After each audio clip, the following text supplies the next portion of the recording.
تفسیر دیکھیے، تیسرا پارہ ہے، سورہ آل عمران ہے، یہ مدنی صورت ہے، اس لیے کہ اس کے آغاز سے لے کر آیت نمبر 83 تک یہ آیات ایک وفد کے بارے میں نازل ہوئی ہیں جس کو وفد نجران کہا جاتا ہے، اور یہ وفد 9 ہجری میں آیا تھا۔ جیسا کہ اس صورت میں ایک آیت آئے گی، آیت مباہلہ، اس کی تفسیر کے موقع پر انشاءاللہ اس وفد کی تفصیل آئے گی۔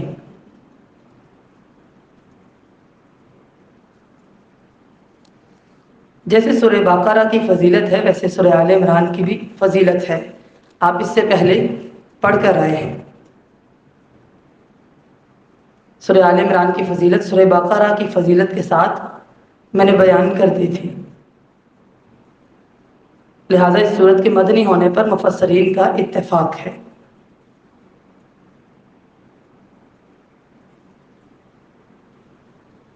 دو صورتیں سفارش کریں گی، سورہ بقرہ اور سورہ آل عمران۔ آغاز ہوتا ہے، اعوذ باللہ من الشیطان الرجیم، بسم اللہ الرحمن الرحیم، بسم اللہ الرحمن الرحیم، الف لام میم، الف لام میم، یہ حروف مقطعات ہے۔ اس کی تشریح بھی سورہ بقرہ کی ابتدا میں نے کر دی تھی۔ اس کا معنی اللہ تعالیٰ کو معلوم ہے۔ اللہ لا الہ الا هو الحی القیوم، اللہ وہ ہے کہ اس کے سوا کوئی معبود نہیں، زندہ ہے، ہر چیز کو قائم رکھنے والا ہے۔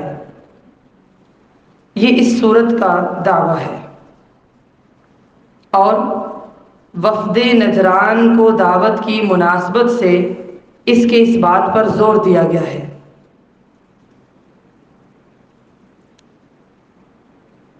کہ اللہ تعالیٰ وہ ہے جس کے سوا کوئی عبادت کے لائق نہیں،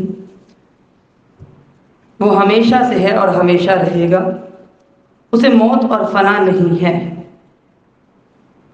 الحی القیوم، یہ اسماء حسنہ اللہ تعالیٰ کی صفات ہیں، اس کی ذاتی صفات ہیں۔ القیوم کا مطلب ہے ساری کائنات قائم رکھنے والا، محافظ اور نگران۔ ساری کائنات اس کی محتاج، وہ کسی کا محتاج نہیں۔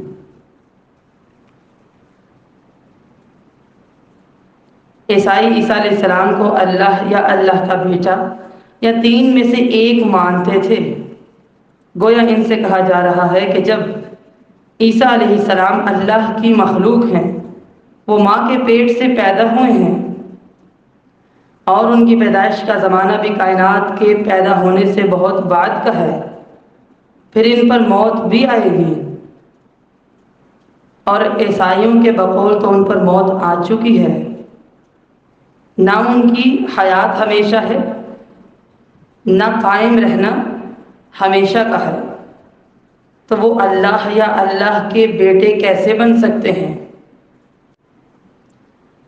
ہم نے اس سے پہلے وہ حدیث پڑھی ہے جس میں یہ ہے کہ اللہ تعالیٰ کا اسم اعظم ان آیتوں میں ہے، اللہ لا الہ الا هو الحی القیوم، اور اس کے علاوہ یہ آیت جو آج آپ پڑھ رہے ہیں، ایک تو آیت الکرسی میں ہے نا، اور ایک یہ ہے اللہ لا الہ الا هو الحی القیوم۔ یہ حدیث آپ نے آیت الکرسی کی تفسیر میں پڑھی تھی،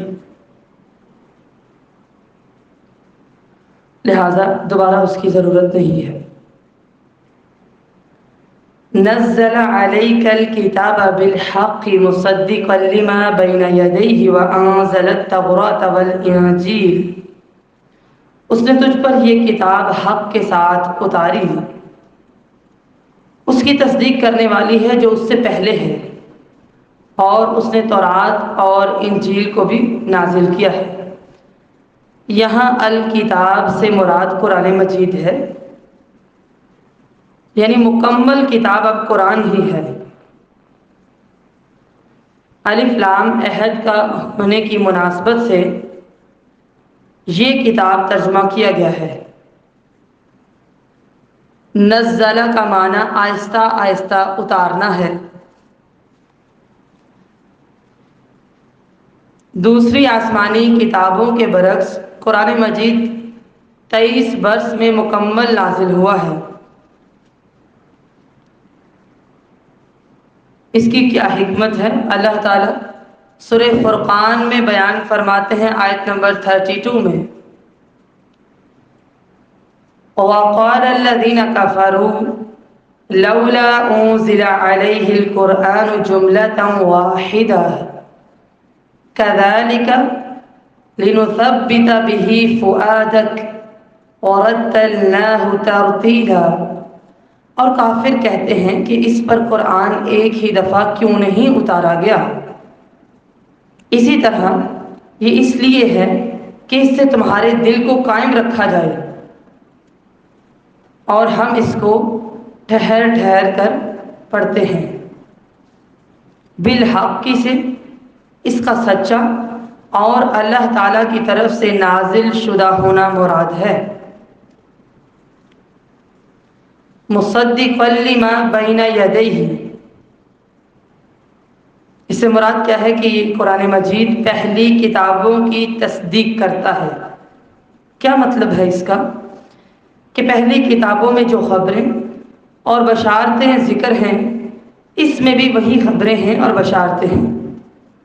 اگر یہ اللہ تعالیٰ کی طرف سے نہ ہوتی یہ کتابیں تو ان میں بہت اختلاف ہوتا، اور ایک خبر یہ بھی تھی کہ اللہ تعالیٰ محمد رسول اللہ صلی اللہ علیہ وسلم کو آخری رسول بنا کر بھیجے گا، اور بشارت یہ تھی کہ اللہ تعالیٰ ان پر قرآن نازل فرمائے گا، جیسے سورہ صف آیت نمبر 6 یعنی 6 میں آتا ہے۔ اللہ تعالیٰ فرماتے ہیں کہ جب مریم علیہ السلام کے بیٹے عیسیٰ علیہ السلام نے کہا، اے بنی اسرائیل میں تمہارے پاس اللہ کا بھیجا ہوا آیا ہوں، جو مجھ سے پہلے آ چکی ہے تورات اس کی تصدیق کرتا ہوں، اور ایک پیغمبر جو میرے بعد آئیں گے جن کا نام احمد ہوگا ان کی بشارت سناتا ہوں۔ تو جب تم ان کتابوں کو مانتے ہو جن کی تصدیق ہو رہی ہے تو تصدیق کرنے والی کتاب کو بھی مانو جس میں کوئی شک نہیں ہے، کیونکہ وہ اللہ کی طرف سے نازل شدہ ہے۔ جس اللہ نے تورات کو نازل کیا ہے، انجیل کو نازل کیا ہے، اسی اللہ تعالیٰ نے قرآن مجید کو بھی نازل کیا ہے۔ وَأَنزَلَ التَّوْرَاةَ وَالْإِنجِيلَ، تورات سے مراد وہ کتاب ہے جو موسیٰ علیہ السلام پر نازل کی گئی، اور انجیل سے مراد وہ کتاب ہے جو عیسیٰ علیہ السلام پر نازل کی گئی۔ اس وقت یہ دونوں کتابیں اصل شکل میں موجود نہیں ہیں۔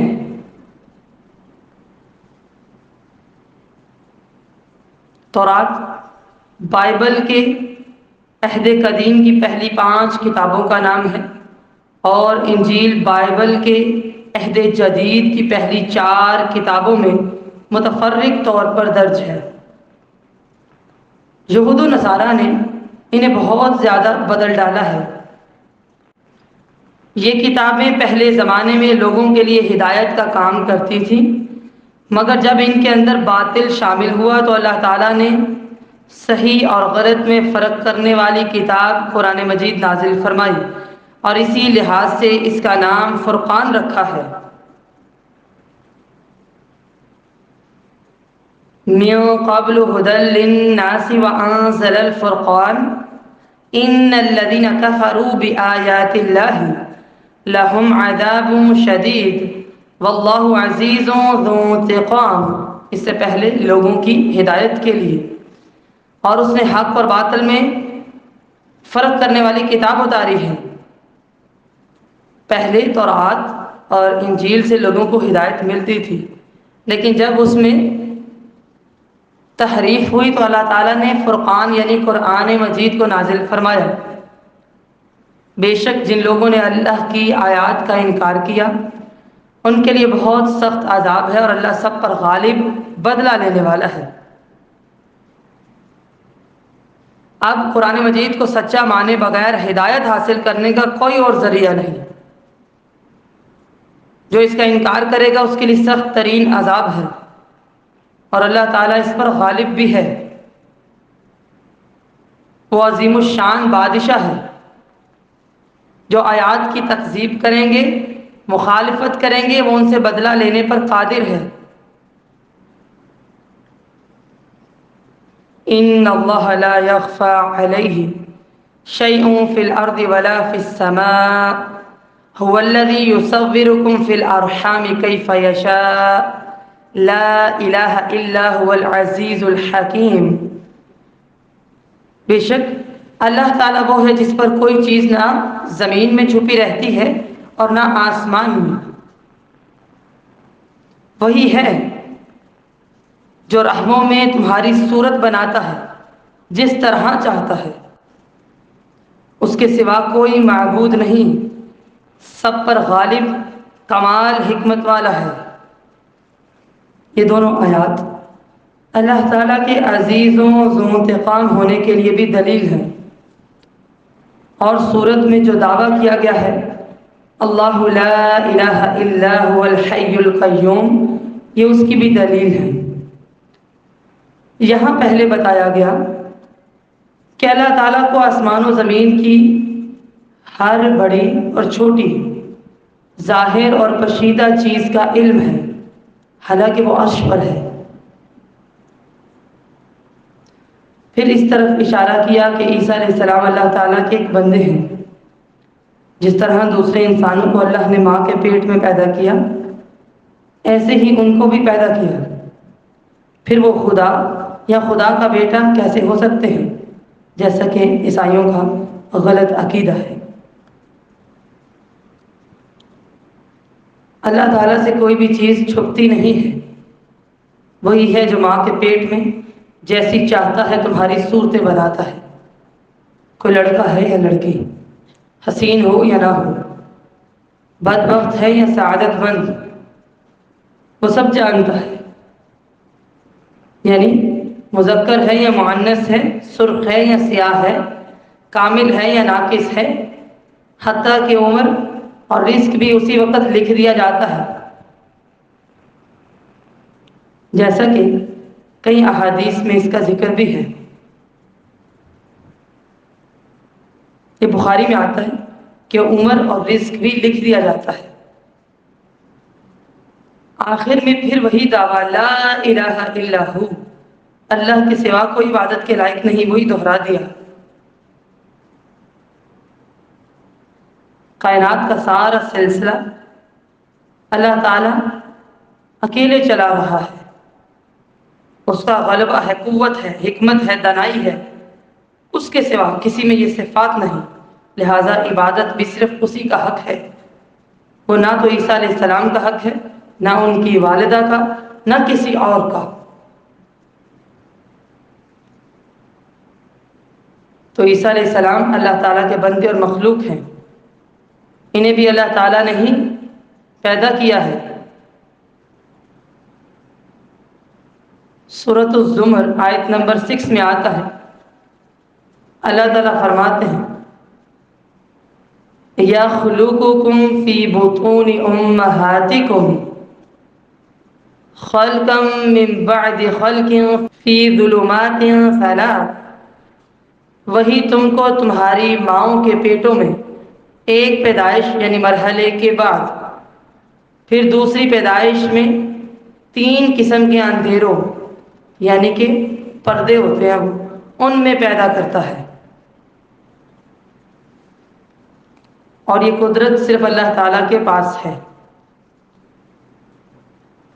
هو الذي أنزل عليك الكتاب منه آيات محكمات هن أم الكتاب وأخر متشابهات فأما الذين في قلوبهم زيغ فيتبعون ما تشابه منه ابتغاء الفتنة وابتغاء تأويله وما يعلم تأويله إلا الله والراسخون في العلم يقولون آمنا به كل من عند ربنا وما يذكر إلا أولو الألباب۔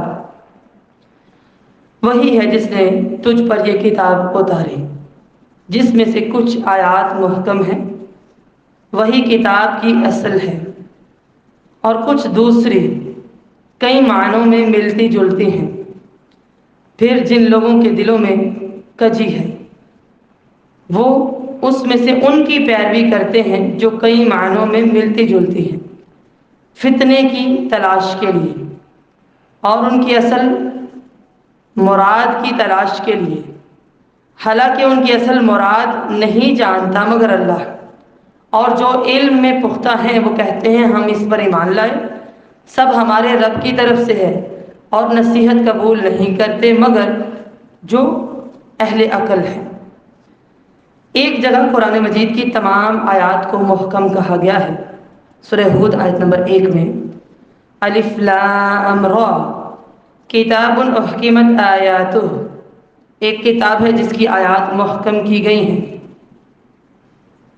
اور دوسری جگہ تمام آیات کو متشابہ قرار دیا گیا ہے،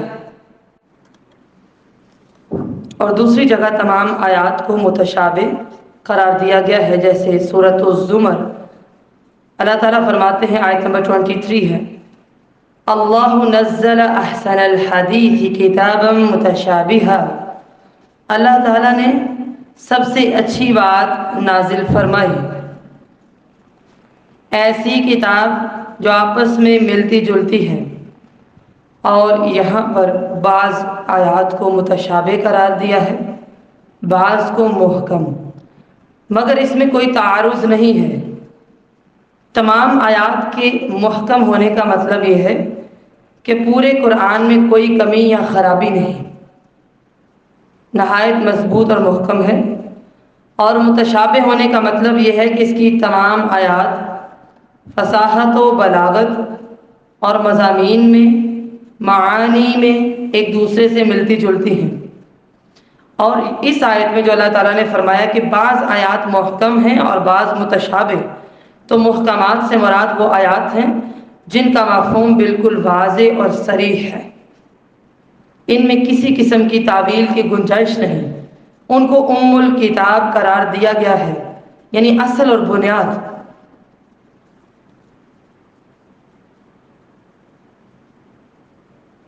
انہی آیات میں لوگوں کو دین کی طرف دعوت دی گئی ہے، اور انہی میں دین کے بنیادی عقائد، عبادات اور احکام بیان کیے گئے ہیں۔ قرآن مجید میں مذکور نصیحتیں اور عبرتیں بھی ان میں شامل ہیں۔ انسانی گمراہیوں کی نشاندہی بھی ان آیات میں کی گئی ہے، جبکہ متشابہات سے مراد وہ آیات ہیں جو ملتے جلتے کئی معانی کا احتمال رکھتے ہیں، اس لیے ان کا اصل معنی سمجھنے میں لوگ شک میں مبتلا ہو سکتے ہیں، یا ان میں تعویل کی گنجائش نکل سکتی ہے، یا جن میں ایسے حقائق کا بیان ہے جن پر ایمان لانا تو ضروری ہے، یعنی مختصر، لیکن ان کی تفصیلات کو جاننا نہ انسان کے لیے ضروری ہے نہ عقل ہی وہاں تک جاتی ہے۔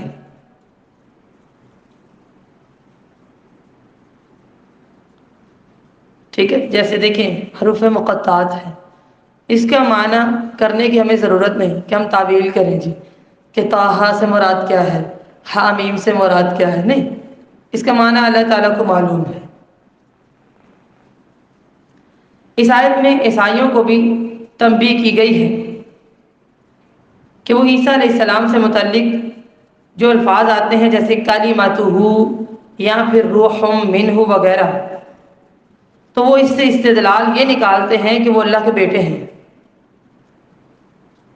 جبکہ اللہ تعالیٰ فرماتے ہیں قرآن مجید میں سورۃ الزخرف آیت نمبر 59 ان ہوا الا عبد انعمنا علیہ نہیں ہے وہ مگر ایک بندہ جس پر ہم نے انعام کیا.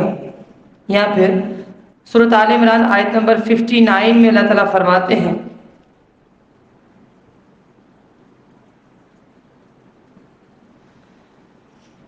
ان مثل عیسیٰ عند اللہ کمثل آدم، بے شک عیسیٰ علیہ السلام کی مثال اللہ کے نزدیک آدم علیہ السلام کی مثال کی طرح ہے. جیسے وہ ماں باپ کے بغیر پیدا ہوئے، اللہ قادر ہے کہ وہ عیسیٰ علیہ السلام کو باپ کے بغیر بھی پیدا کر سکتا ہے. لہذا محکم آیات میں تعویل کی گنجائش نہیں ہے. مسند احمد میں روایت آتی ہے، حضرت عائشہ رضی اللہ تعالیٰ عنہ بیان کرتے ہیں کہ نبی مکرم صلی اللہ علیہ وسلم نے یہ آیت تلاوت فرمائی جو آج ہم پڑھ رہے ہیں، آیت نمبر 7، اور فرمایا فَإِذَا رَأَيْتُمُ الَّذِينَ يُجَادِلُونَ فِيهِ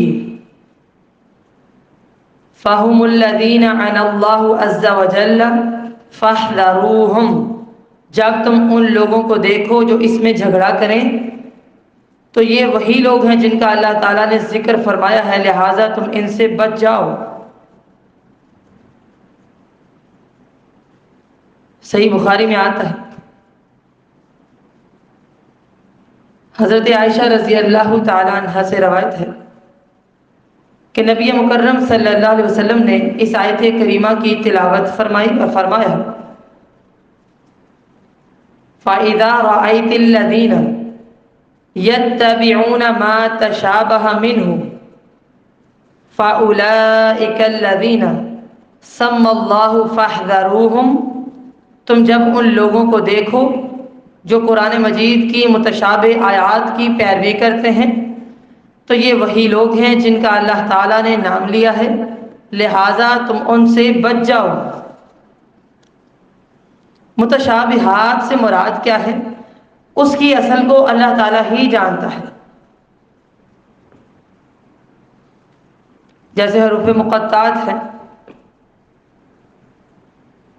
ٹھیک ہے، بعض دفعہ ہم دیکھتے ہیں قرآن مجید کی تفسیر قرآن سے کرتے ہیں، حدیث سے کرتے ہیں، سمجھ آ جاتی ہے، صحابہ کرام کے اقوال ہوتے ہیں، تابعین کے ہوتے ہیں، پھر لغت دیکھتے ہیں تو حروف مقطعات ہے جیسے، اب ان کا معنی اور اس سے مراد کیا ہے اصل اللہ تعالیٰ ہی جانتا ہے. اللہ تعالیٰ سے راسخ علم کا سوال کرنا چاہیے کہ علم میں پختگی آئے. صحیح بخاری میں آتا ہے نبی مکرم صلی اللہ علیہ وسلم نے حضرت عبداللہ ابن عباس رضی اللہ عنہما کے لیے دعا کی تھی، اللہم فقہہ فی الدین وعلمہ التأویل، اے اللہ انہیں دین میں سمجھ بوجھ عطا فرما اور تعویل تفسیر کا علم عطا فرما.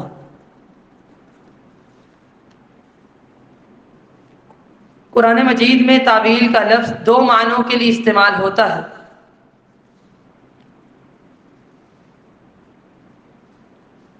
نمبر 1، کسی چیز کی حقیقت اور انجام کے معنی میں.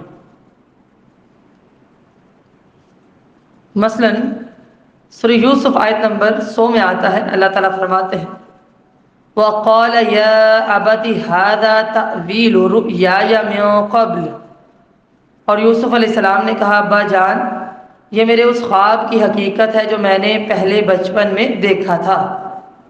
اسی طرح سورۃ الاعراف آیت نمبر 53 میں آتا ہے، اللہ تعالیٰ فرماتے ہیں هَلْ يَنظُرُونَ إِلَّا تَأْوِيلَهُ، ٹھیک ہے، یوم یأتی تأویلہ، آگے یہ مکمل آیت ہے. کیا یہ لوگ اس کے وقوع کے منتظر ہیں جس دن وہ واقع ہو جائے گا؟ یعنی مراد کیا ہے کہ تعویل حقیقت کے معنی میں آ رہا ہے. اور دوسرا معنی یعنی کسی چیز کی تفسیر کا ہونا، جیسے تعبیر، سورہ یوسف آیت نمبر 36 میں آتا ہے نبئنا بتأویلہ، ہمیں اس کی تعبیر بتا دیجیے۔ لہٰذا یہ دو معنی ہے، اور اللہ تعالیٰ سے دعا کرنی چاہیے کہ اللہ تعالیٰ ہمیں راسخ علم سے نوازے۔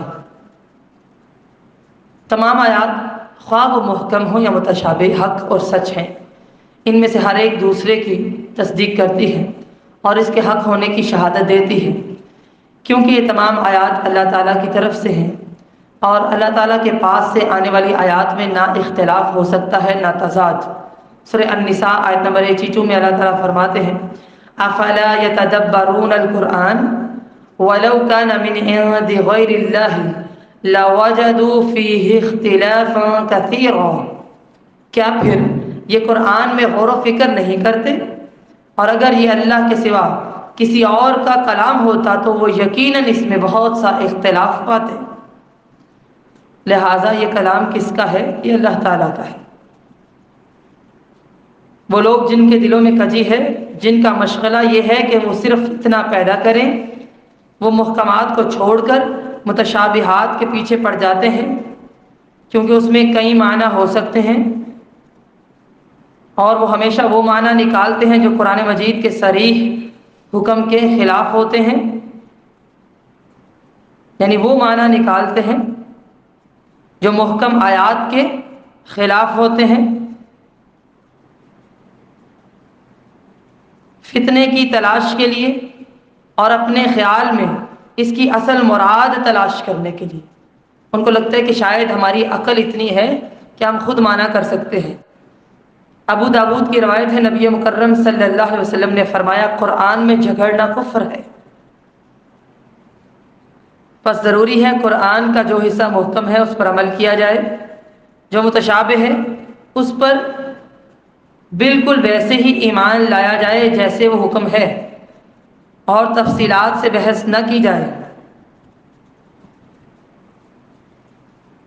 اکثر ائمہ لفظ اللہ پر وقف کر کے والراسخون فی العلم سے نیا کلام شروع سمجھتے ہیں، یعنی متشابہات کی اصل مراد اللہ کے سوا کوئی نہیں جانتا، اور جو علم میں راسخ ہیں وہ لوگ کہتے ہیں محکم اور متشابہ سب ہمارے رب کی طرف سے ہے، ہم متشابہات کی اصل مراد نہ جانتے ہوئے بھی ہم اس پر بالکل ویسے ہی ایمان لاتے ہیں جیسے اللہ تعالیٰ نے اس کو نازل فرمایا ہے۔ اور کچھ ائمہ کا کہنا ہے والراسخون فی العلم کا لفظ اللہ پر عطف ہے، یعنی وہ لوگ جن کے دل میں کجی ہے، متشابہ آیات کا پیچھا فتنے کی تلاش کے لیے کرتے ہیں اور ان سے فاسد معنی مراد لینے کے لیے کرتے ہیں، اور ایسے معانی نکالتے ہیں جو قرآن و حدیث کی نصوص کے خلاف ہوتے ہیں، حالانکہ ان کا اصل معنی اللہ تعالیٰ جانتا ہے۔ یا پختہ علم والے جو کہتے ہیں کہ ہم اس پر ایمان لائے، یہ سب ہمارے رب کی طرف سے ہے، اس لیے ان کا ایسا معنی مراد ہو ہی نہیں سکتا جو دوسری آیات اور احادیث کے خلاف ہو۔ وَمَا يَذَّكَّرُ إِلَّا أُولُو الْأَلْبَابِ، الالباب لبن کی جمع ہے جس کا معنی ہے خالص عقل۔ جس عقل میں خواہش پرستی، بدعت یا شرک ہو وہ لبن نہیں کہلاتی۔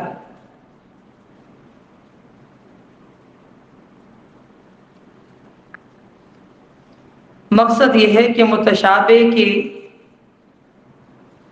اصل معانی تک رسائی کی توفیق اہل علم کو بھی ہوتی ہے، مگر صرف ان اہل علم کو جن کی عقل ہر قسم کی خواہش پرستی، بدعت اور شرک سے پاک ہے۔ پتہ چلا تعویل کا علم ان لوگوں میں ہوتا ہے جو علم میں راسخ ہوتے ہیں۔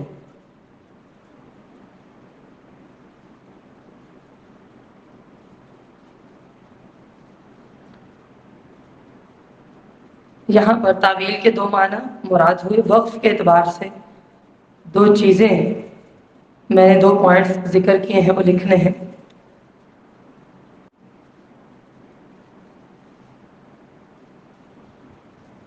آگے دعا دیکھیے، جو پیچھے آیت پڑھی ہے، تعویل کے 2 معانی پڑھے ہیں آپ نے۔ یہ قرآن مجید سے ثابت ہے، اس کو یاد کر لیجئے گا۔ دعا دیکھیے، ربنا لا تزغ قلوبنا بعد اذ هديتنا وهب لنا من لدنك رحمة انك انت الوهاب ربنا انك جامع الناس ليوم لا ريب فيه ان اللہ لا يخلف المیعاد۔ یہ دونوں دعائیں بہت خوبصورت ہیں، ہمیں مستقل ان دعاؤں کو پڑھنا چاہیے، یاد بھی کرنا چاہیے۔ اے ہمارے رب، ہمارے دل ٹیڑھے نہ کر، اس کے بعد کہ تو نے ہمیں ہدایت دی، ہدایت کے بعد ہمیں گمراہ نہ کرنا، اور ہمیں اپنے پاس سے رحمت عطا فرما، بے شک تو بے حد عطا کرنے والا ہے۔ اے ہمارے رب، بے شک تو سب لوگوں کو اس دن کے لیے جمع کرنے والا ہے جس میں کوئی شک نہیں، بے شک اللہ وعدے کی خلاف ورزی نہیں کرتا۔ یہ وہ دعا ہے جو پختہ لوگ ہیں، جو علم میں، وہ یہ دعا مانگتے ہیں، اللہ تعالیٰ کے حضور اس دعا کی درخواست کرتے ہیں کہ اللہ ہدایت دی ہے، اب گمراہ نہ ہو جائیں، ہم ثابت قدمی ہو، دین کے رستے سے واپس نہ لوٹ جائیں، قیامت کے دن اللہ کے سامنے پیش ہونے کا یقین بھی ہر وقت ان کو یاد رہتا ہے۔ ان کی اصل کوشش اور دعا دنیا کے لیے نہیں بلکہ آخرت کے لیے ہوتی ہے۔ حضرت ام سلمہ سے روایت ہے کہ نبی مکرم صلی اللہ علیہ وسلم اکثر یہ دعا کیا کرتے تھے، یا مقلب القلوب ثبت قلبی علی دینک۔ ترمذی کی روایت ہے، دلوں کو پھیرنے والے میرے دل کو اپنے دین پر ثابت رکھ۔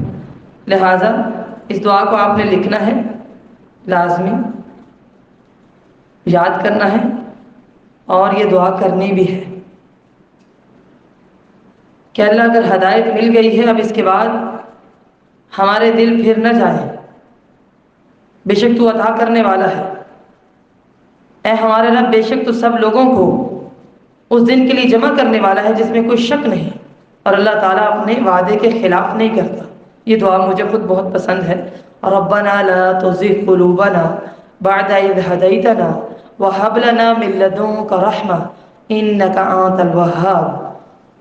یہ ضرور کیا کریں آپ دعا کہ اللہ تعالیٰ دین کی طرف آئے ہیں، دوبارہ ہمارے دل ٹیڑھے نہ ہو جائیں، ہمارے دلوں کو ثابت رکھ، یا مقلب القلوب ثبت قلبی علی دینک، یہ بھی یاد کریں، اے دلوں کو پھیرنے والے میرے دل کو اپنے دین پر ثابت رکھ۔